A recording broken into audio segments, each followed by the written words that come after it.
Olá pessoal, tudo bem com vocês? Aqui quem fala é o professor Gilvamar, do curso técnico de farmácia da Escola Alvorada. Pessoal, nesse momento nós iremos dar início ao nosso estudo da bioquímica, disciplina extremamente importante para os cursos de farmácia, para os cursos em geral da saúde. É ela que vai dar suporte aí para as outras disciplinas como farmacologia, o estudo da fisiologia, patologia, etc. Ok, pessoal? Então prestem bastante atenção a essa aula. Em casos de dúvidas, por favor, anotem e que vocês possam posteriormente perguntá-las a mim para que possamos saná-las todas elas. Bom, pessoal, e antes de nós prosseguirmos estudando o que é bioquímica, para que ela serve, etc., nós precisamos entender onde é que eu vou aplicar os conhecimentos de bioquímica. Muitas vezes, quando a gente inicia o estudo de alguma disciplina, de algum conteúdo, a gente se pergunta onde é que eu vou aplicar isso, né? Onde é que isso vai se aplicar. E eu coloquei alguns exemplos, né? Poucos exemplos, mas apenas para ilustrar mesmo para vocês onde é que eu vou utilizar os conhecimentos de bioquímica. E um dos exemplos que eu coloquei foi a indústria alimentar, a indústria de alimentação.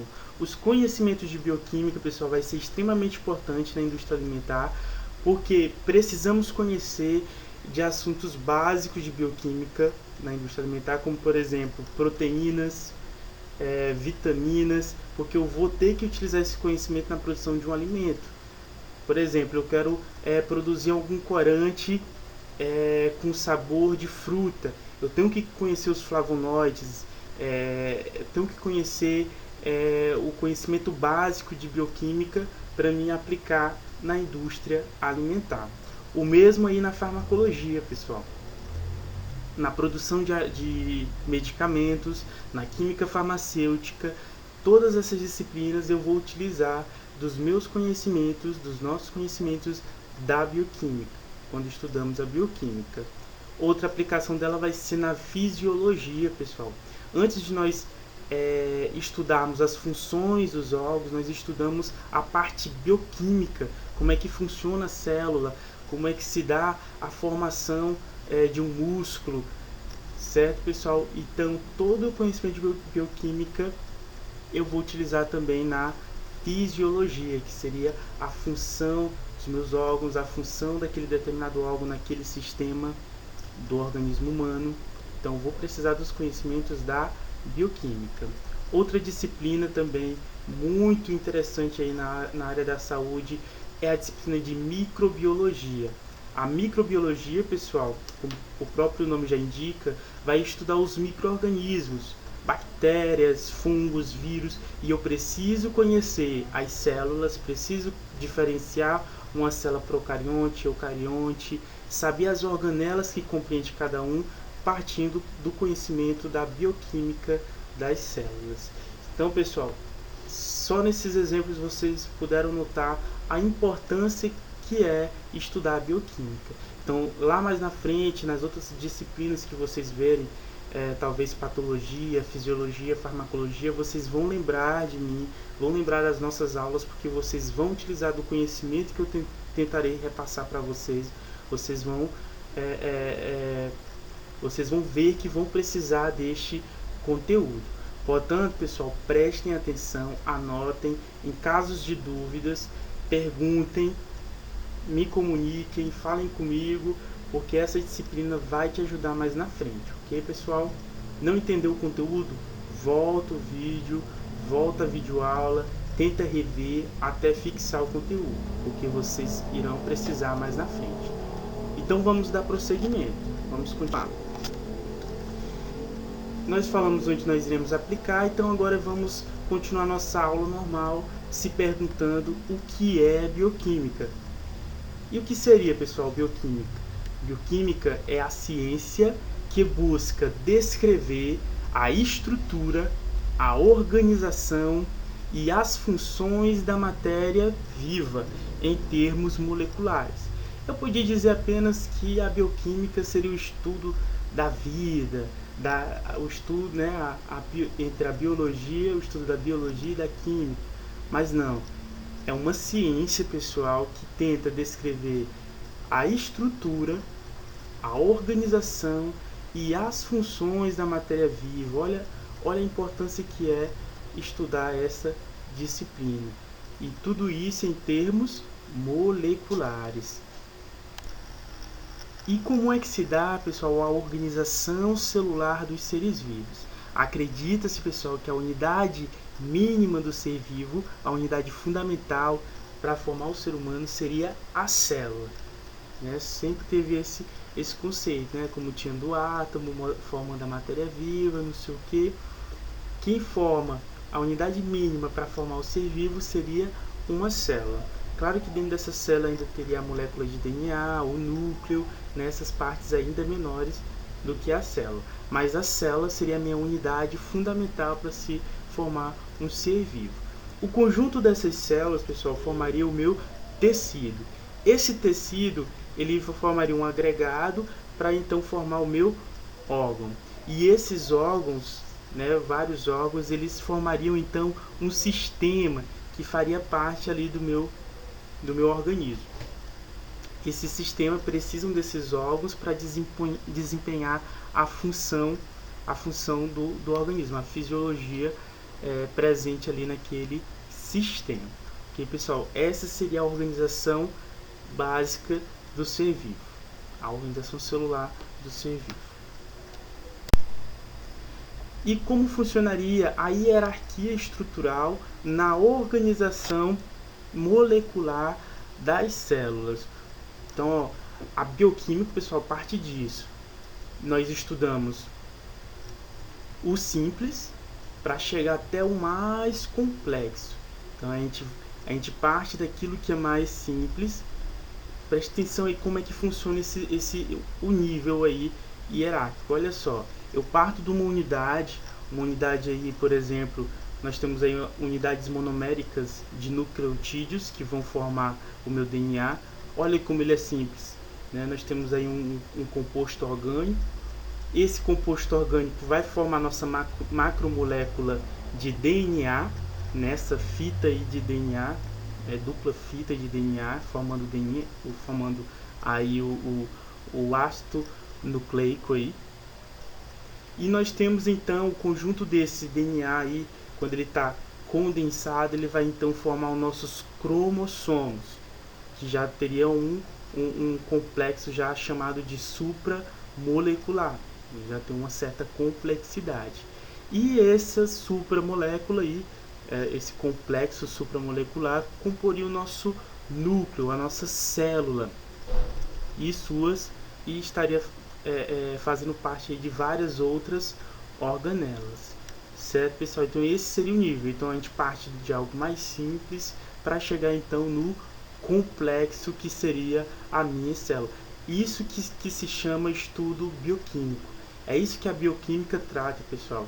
É você pegar, né, aquilo que está mais complexo. A gente vai estudar processos bem complexos, principalmente quem já está aí no curso de graduação de farmácia ou de química. Eles estudam processos bem mais elaborados aí de sínteses, certo, pessoal? E a bioquímica é assim. Primeiro você começa do mais fácil para então ficar bem mais complexo. Nós temos outro exemplo aí mais abaixo, o dos aminoácidos. Os aminoácidos seriam as unidades mínimas que faria parte da formação da proteína. Então eu tenho um aminoácido, o conjunto desses aminoácidos formaria então a minha proteína. A proteína, ela faria parte de algo mais complexo, que seria por exemplo, a nossa membrana celular. Ela estaria ali fazendo parte. Nossa membrana celular, pessoal, tem várias proteínas. Tem várias proteínas que faz parte aí da nossa membrana celular. Nós vamos ver mais detalhado aí. Essas proteínas, elas podem ser transmembranar, elas podem ser estar na superfície, certo, pessoal? Elas podem ser tubular, pode ser de uma única fita hélice, que a gente chama. Então ela faria parte aí da nossa membrana, e essa membrana faz parte da célula, né, do nível mais complexo ainda. O último exemplo aí, o terceiro, nós temos aí um exemplo de um açúcar, de uma glicose, formando então o conjunto dela formaria algo mais complexo chamado de macromolécula, a celulose, seria o nosso nível 2. E o nível 3, nós temos aí ela formando a parede celular, né, no caso aí né, a celulose formando aí a parede celular, né, como por exemplo das células vegetais, né, que é o nosso exemplo aí que nós estamos aí retratando. E essa parede celular, que temos aí a celulose, formaria então algo mais complexo ainda, que seria as células e suas organelas. Ok, pessoal?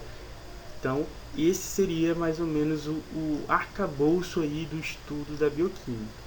Então, nós estudamos a organização celular, nós estudamos a hierarquia estrutural. Certo, pessoal? Então, para dar início, a gente precisa ter conhecimentos básicos de célula.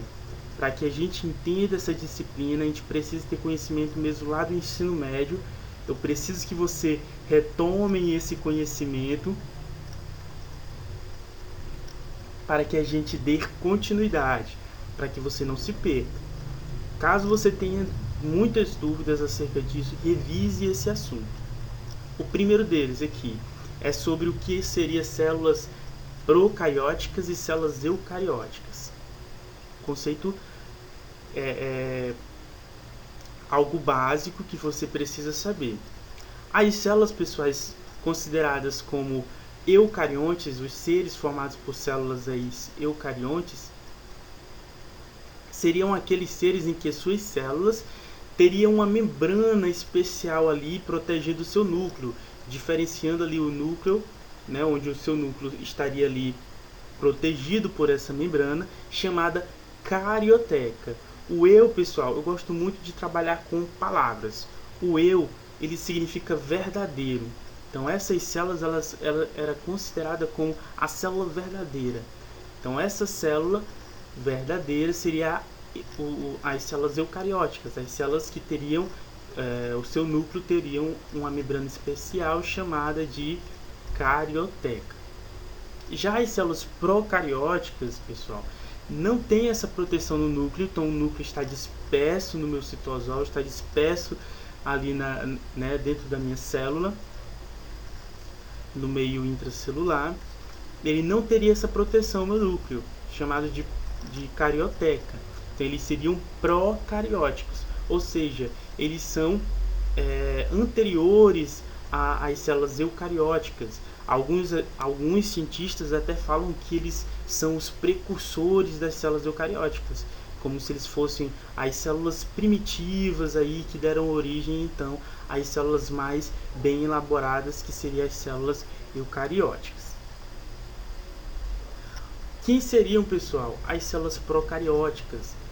As principais delas são aquelas que compõem ali o reino Monera, pessoal. O reino Monera, que seria as cianobactérias, as bactérias, lactobacilos.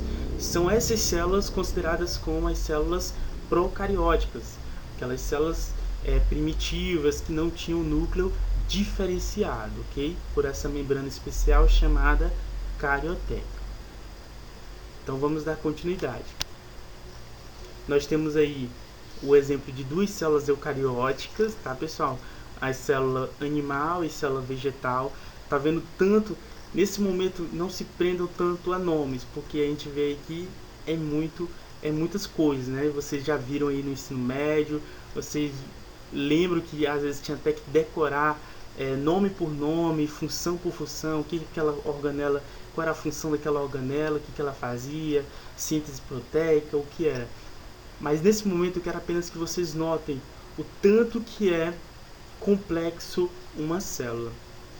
E a célula animal e a célula vegetal, pessoal, elas têm diferenças, não apenas no tamanho, como vocês notem aí, que a célula animal, elas podem ter tamanhos de 10 a 25 micrômetros, enquanto a célula vegetal, elas podem ter de 20 a 50 micrômetros, então tem tamanhos diferentes. Mas as células vegetais, por exemplo, elas possuem a parede celular. As células animais não. Então já é uma diferença também considerável, pessoal. Então, elas têm diferença? Tem diferença sim, certo? Ok, pessoal. Agora nós vamos partir para estudar as biomembranas. Nós conhecemos as células, células procarióticas, células eucarióticas. Nós estudamos a célula animal, célula vegetal. Sabemos que elas são diferentes, né? Algumas organelas presentes em umas não temos na outra, certo? Mas agora nós vamos estudar as biomembranas.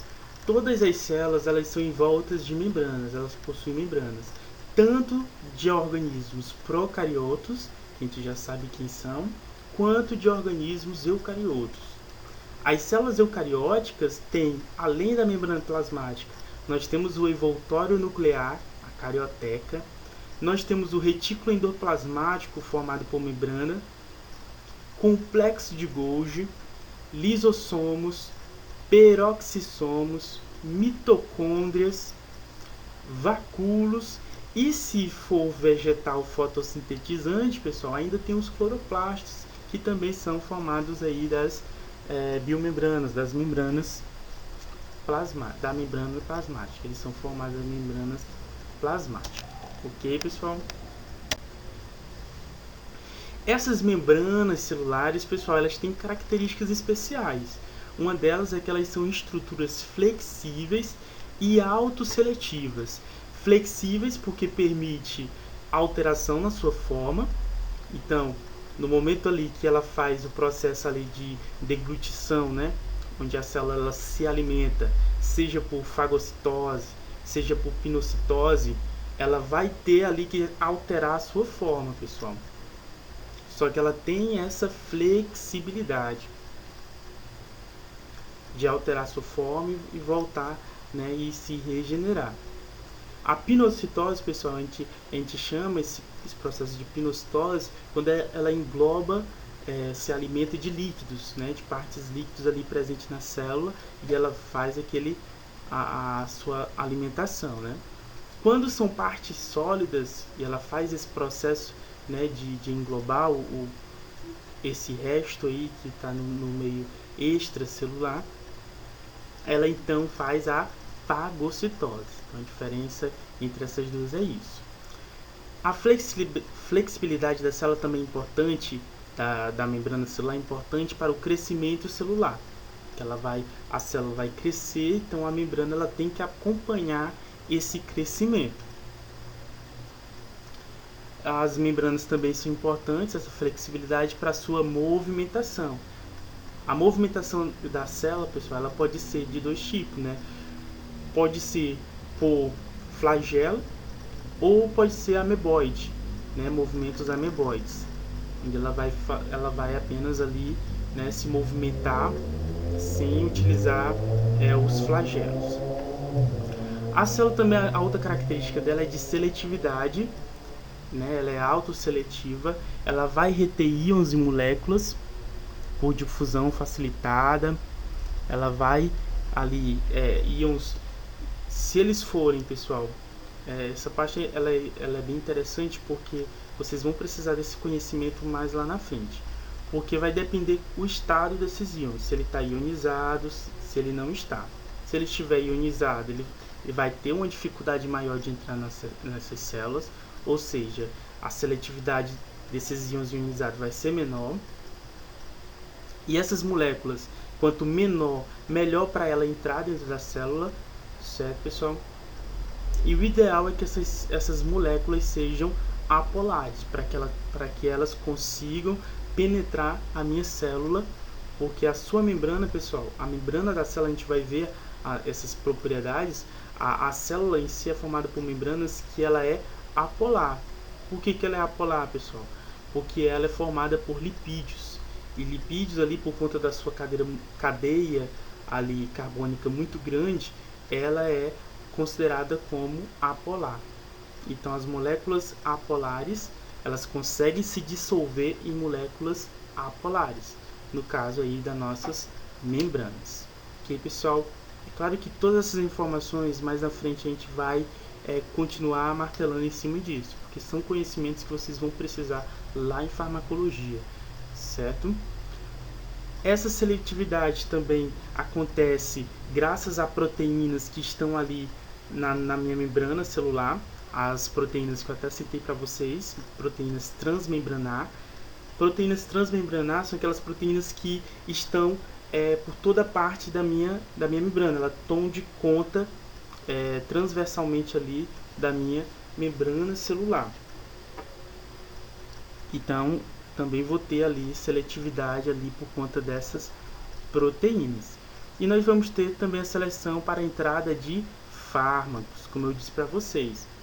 Os fármacos eles vão ter que ter certas propriedades, né? A questão da ionização desses fármacos, se são moléculas apolares ou polares, tudo isso a gente tem que ser levado em conta por conta da seletividade das membranas celulares. Olha aí, pessoal, essa é a nossa membrana celular. A nossa membrana celular, pessoal, o modelo que é aceito até hoje é esse modelo aí, o modelo do mosaico fluido, que foi proposto por Singer e Nicholson em 1972 e é o modelo aceito até os dias de hoje, viu, pessoal? Esse aí, o modelo do mosaico fluido. E nós vamos estudar agora as propriedades fundamentais aí das nossas membranas celulares, né? O que ela possui aí, né? Nós vamos estudar cada um desses elementos que compõem a nossa membrana. Acerca das propriedades fundamentais das nossas membranas celulares, pessoal, é importante nós saber que todas essas membranas vão compartilhar características semelhantes. Uma delas é que todas são impermeáveis para a maioria dos solventes polares. Elas serão permeáveis para os solventes apolares, são características que elas vão manter. E elas também vão possuir espessura de 5 a 8 nanômetros. Então, elas vão ter essa similaridade também em sua espessura. E as estruturas delas vão ser todas concernentes ao modelo do mosaico fluido, como eu falei, que é aceito até hoje, né? Esse modelo ele se baseia justamente por formar uma bicamada fosfolipoproteica flexível. O nome é grande, pessoal, mas o próprio nome já diz tudo sobre o que é ela, né? Fósforo vem de fósforo, lipídio e proteica, proteína. Então, o que vai formar aí basicamente a minha membrana celular. Então, pessoal, é muito importante nós sabermos o que vai compor a minha célula, a minha membrana celular.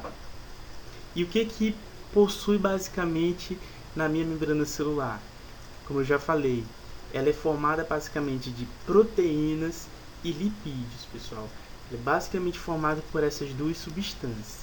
Eu ainda vou ter também a presença de carboidratos ali na parte extracelular, onde eles farão parte principalmente de reconhecimento molecular, onde nós vamos ter ali o glicocálise, que é o carboidrato que vai ser responsável por esse reconhecimento molecular. Ok, pessoal? Então, a composição da minha membrana celular é de proteínas e lipídios e também carboidratos. Ok, pessoal, então uma das habilidades da membrana celular é de sofrer fusão com outra membrana sem perder sua integridade. Então, ela vai ali formar vesículas, e não vai perder a sua integridade, ela vai continuar a sua integridade. São as endomembranas, ela vai formar endomembranas. Ela também vai continuar íntegra quando ela fizer a exocitose, que é quando ela for fazer alguma expulsão para fora da célula, né, de substâncias, de proteínas, seja o que for. Quando ela for expulsar, a minha membrana vai continuar íntegra. E quando ela fizer também endocitose, quando substâncias adentrar para dentro da minha célula. Penetração viral, né, quando o vírus penetra, ela também consegue se regenerar, pessoal. Então a membrana ela tem essa propriedade.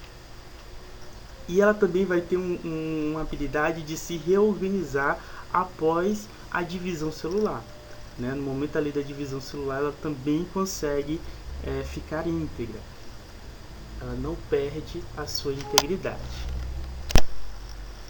Além disso, pessoal, os nossos fármacos, alguns deles vão atuar diretamente ali na minha membrana celular, né? Como eu falei para vocês, a membrana celular, ela existe canais, proteínas, onde as minhas substâncias vão passar para dentro da minha célula e fazer reações, né? Atuar fazendo reações. Só que alguns medicamentos, eles vão ter propriedades de, como é que eu posso dizer, de fechar canais, por exemplo, que estão presentes ali na minha célula, a fim de produzir um certo efeito. A exemplo que eu coloquei aí, eu coloquei os anestésicos locais. Como é que eles vão funcionar, pessoal?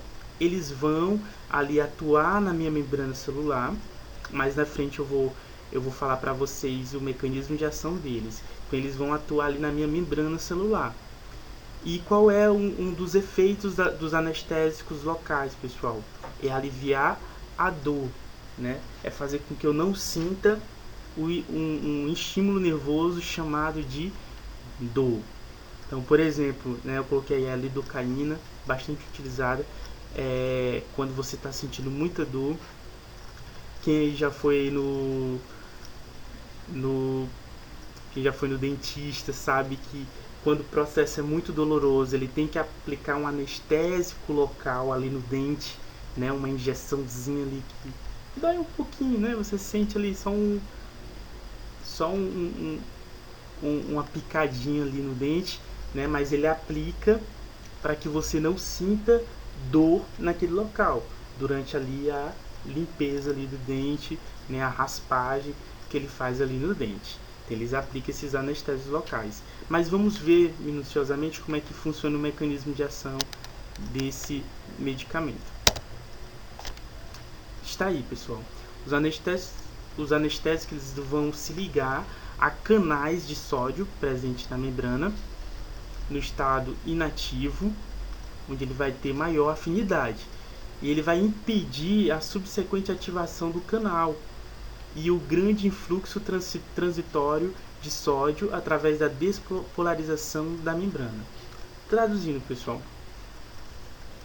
como é que se dá o estímulo nervoso? O estímulo nervoso se dá através de uma despolarização da minha membrana.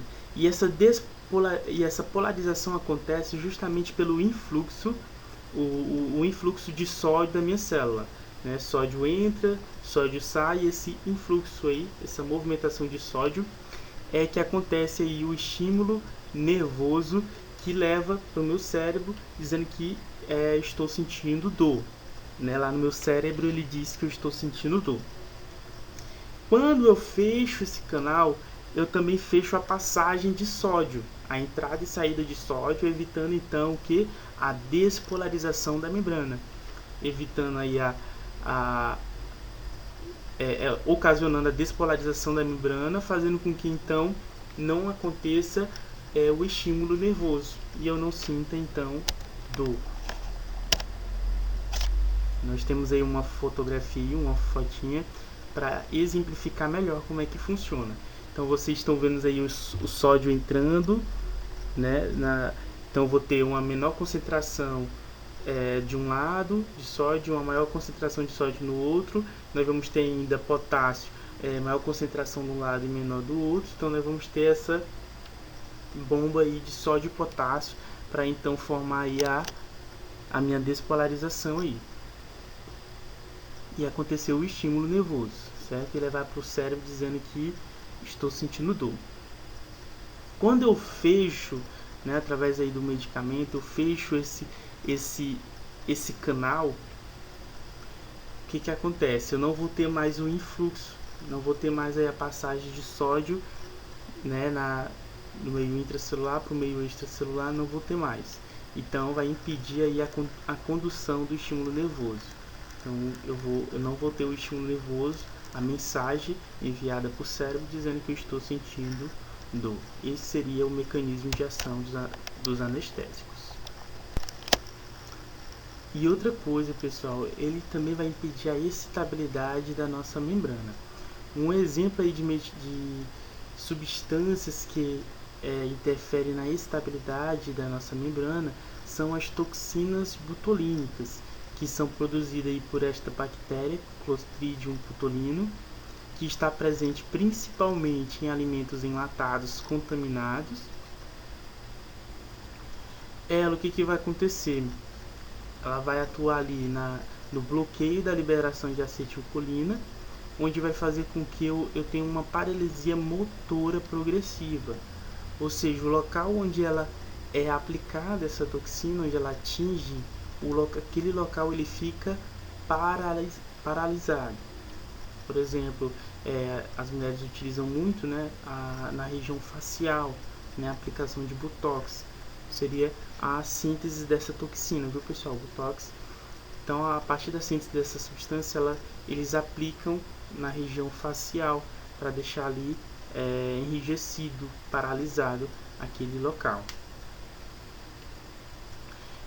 Ela também vai provocar uma dificuldade na deglutição. Então, é uma doença muito perigosa, viu, pessoal? Essa bactéria, principalmente se for ingerida, e ela pode causar ainda paralisia respiratória e morte. Ok, pessoal? Então é muito arriscado, porque ela vai impedir essa estabilidade das membranas. Então ela vai paralisar ali as membranas. Acabou? Ainda não. Nós iremos, pessoal, agora iniciar uma parte que vai estudar moléculas, né? Nós começaremos a estudar algumas moléculas, né? Proteínas, vitaminas, carboidratos, substâncias ali que compõem a nossa matéria viva. Então, pessoal, essa primeira parte foi uma parte bem conceitual, bem inicial mesmo, falando sobre as células, falando sobre a origem aí o conceito da bioquímica. Então tudo isso é importante vocês saberem, tá, pessoal? Esses conceitos básicos. E agora nós iremos rever cada uma dessas substâncias, qual a importância delas no nosso organismo, né? É chamado de biomoléculas. Ok, pessoal?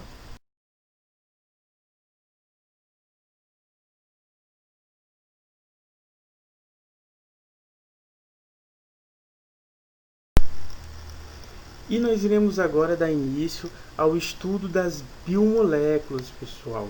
E uma das primeiras biomoléculas que nós iremos estudar serão os aminoácidos e proteínas, moléculas extremamente importantes para a construção da matéria viva.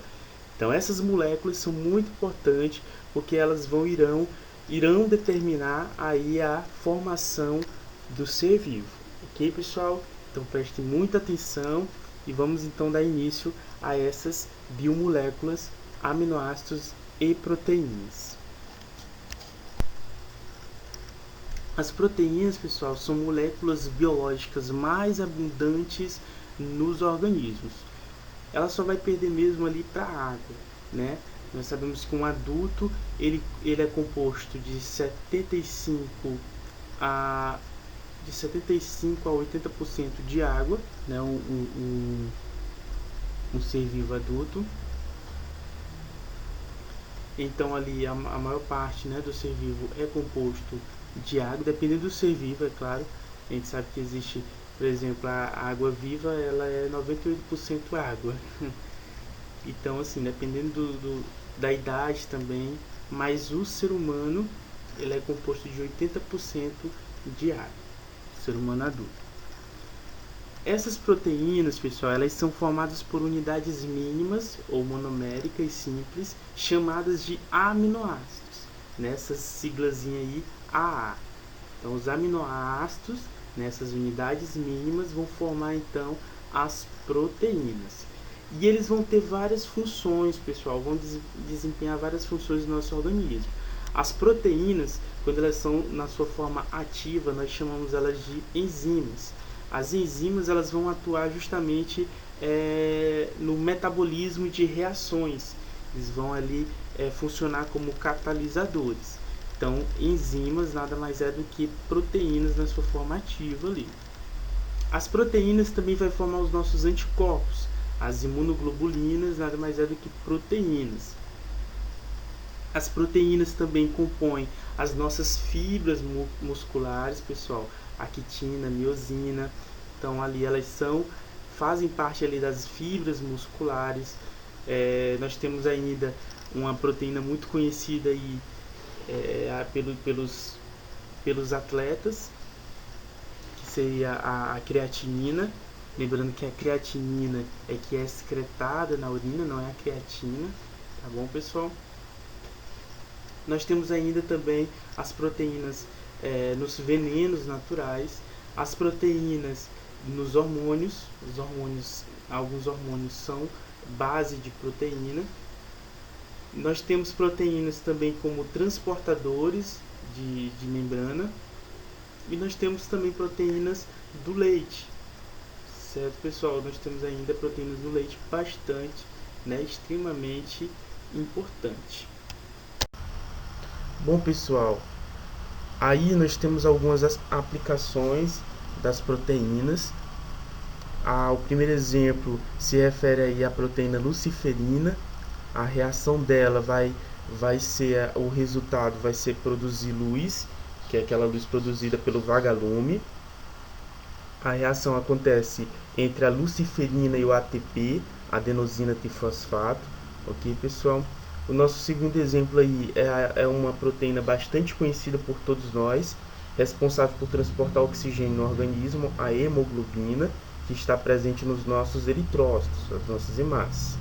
E aí no nosso terceiro exemplo está a queratina, uma proteína estrutural que está presente principalmente aí, no nosso cabelo, escamas, chifres, lã, unhas e penas, ok?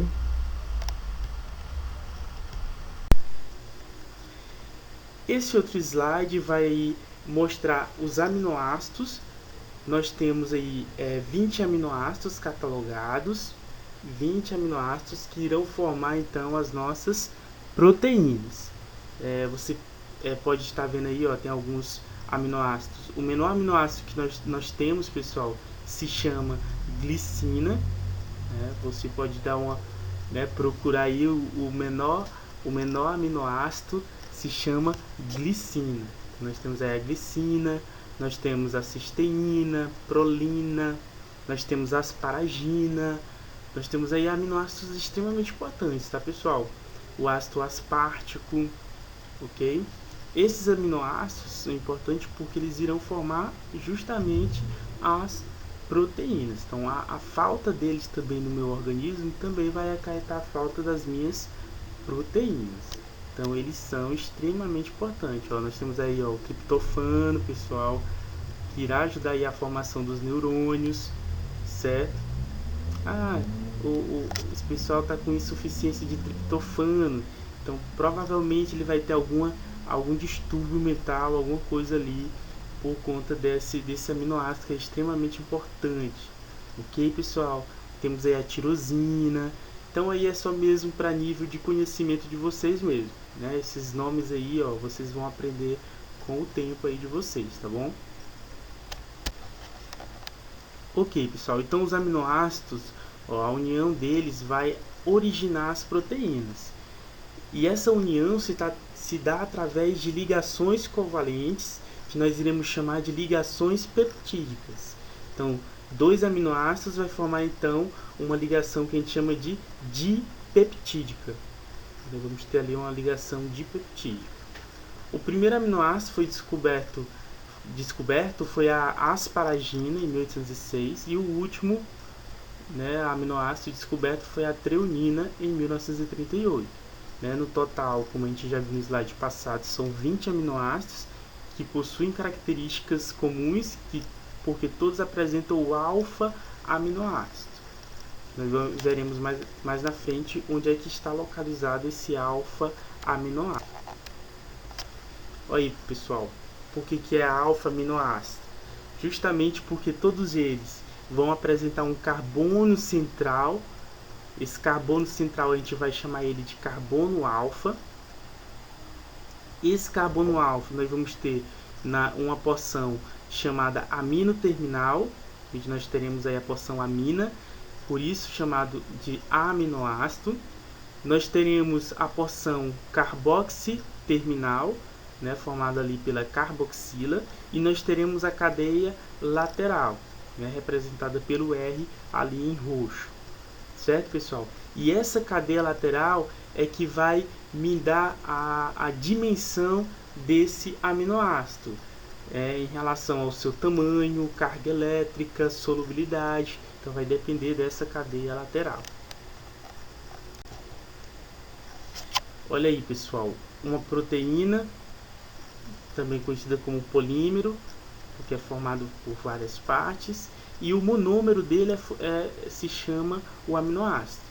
Então a parte mínima da proteína, o monômero, é chamado de aminoácido.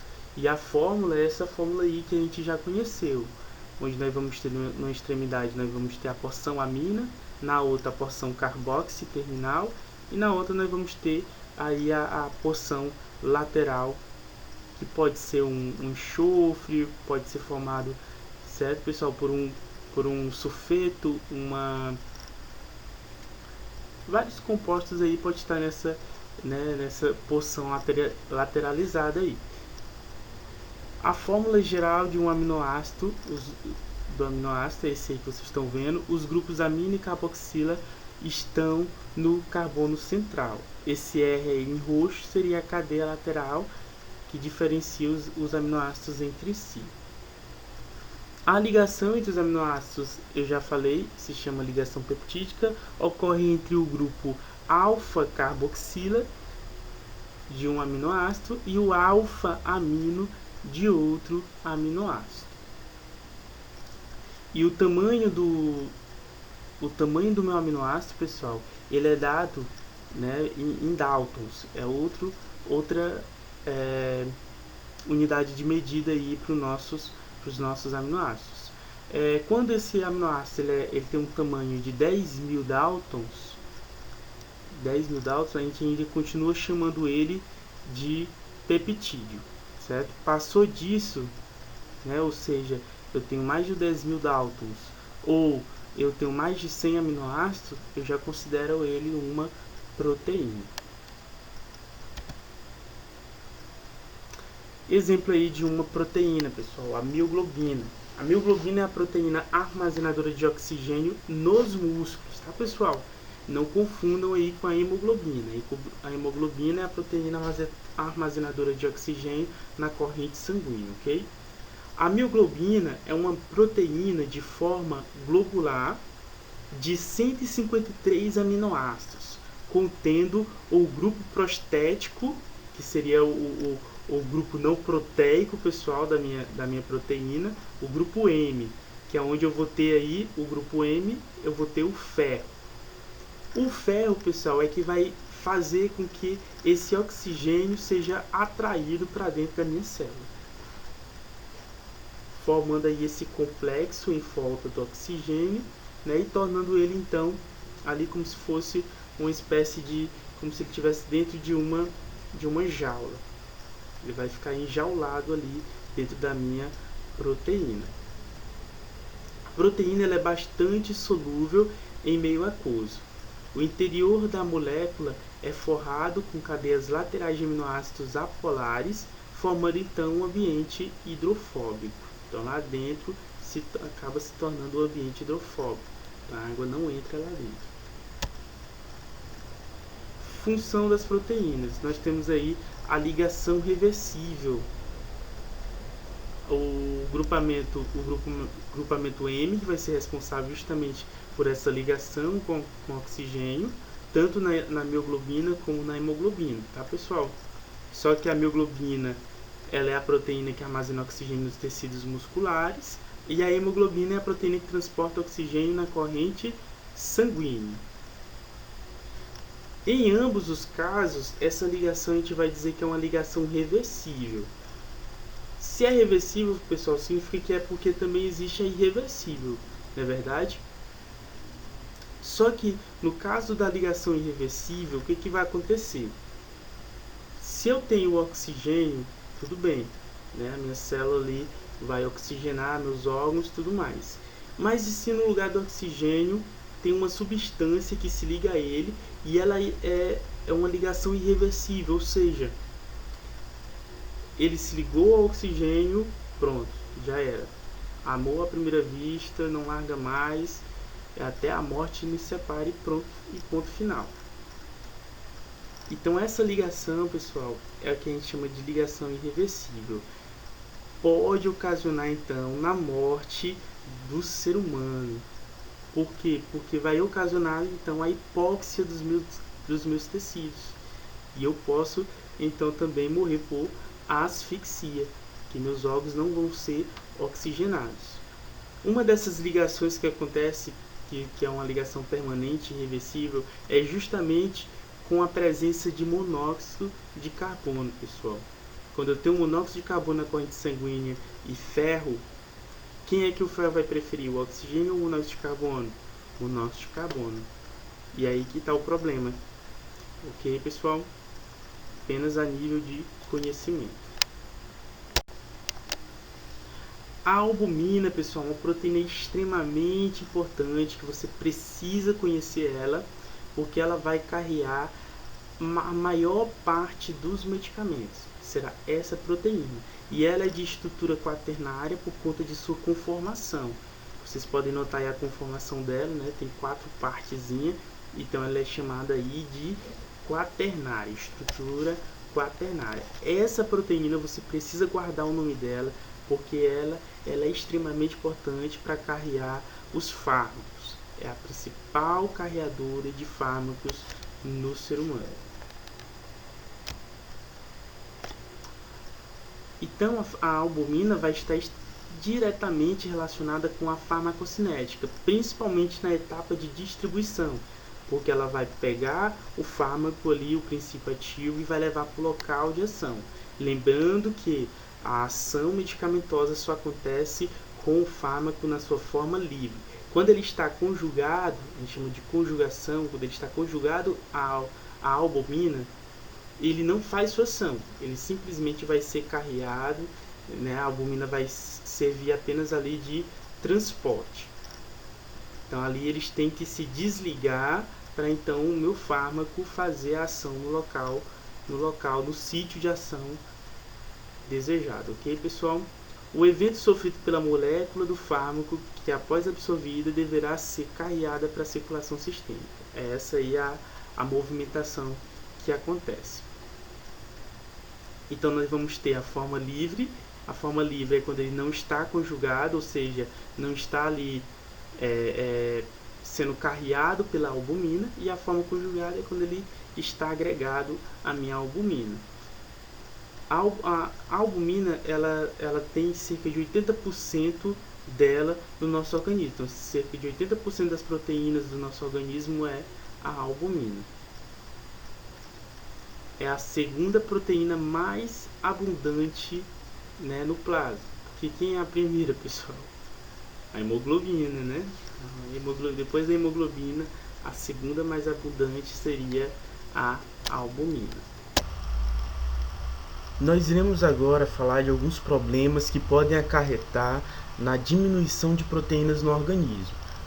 O primeiro aí que nós iremos citar é a cirrose, que é um problema hepático que acontece, que pode ser por esteatose hepática, né, gordura ali presente no fígado. Essa cirrose pode ser provocada por consumo exagerado de bebida alcoólica, pode ser por consumo exagerado de medicamentos, tudo aquilo que vai agredir de forma intensa o fígado. Nós vamos ter aí uma das consequências principais, a hipoalbuminemia, que seria a baixa produção de albumina na corrente sanguínea. Então vou ter baixa concentração dessa proteína extremamente importante para a condução dos medicamentos. Ela vai ter em baixa quantidade em pessoas com cirrose. Então aí é um problema bastante perigoso e que pode acarretar várias outras complicações no paciente. Outro problema que pode acarretar diminuição de proteínas na nossa corrente sanguínea é a síndrome nefrótica, porque onde é que acontece onde é que acontece a filtração do nosso organismo? Nos rins. Se essa filtração está com defeito, o que vai acontecer? As proteínas que não eram para sair do nosso organismo vão acabar sendo excretado através da urina, por conta da síndrome nefrótica. Outra condição também que pode acarretar diminuição de proteínas é a desnutrição grave, pessoal, justamente porque eu vou ter diminuição ali da quantidade de aminoácidos necessários para a produção de proteínas, e isso vai acarretar consequentemente a diminuição de proteínas no organismo. Outro problema que pode acarretar a diminuição são as queimaduras severas, justamente porque uma das propriedades das nossas proteínas é que elas são sensíveis a altas temperaturas. A gente chama, quando elas estão à presença de altas temperaturas, elas são desnaturadas. O que é uma desnaturação das proteínas, pessoal? Nada mais é do que a perda da função delas. Qual é a função de alguma das proteínas? Por exemplo, se ela é carreadora de substâncias, pois ela vai perder essa função. Se ela é uma enzima, ela vai perder essa função. Então, em altas temperaturas, as proteínas elas são desnaturadas.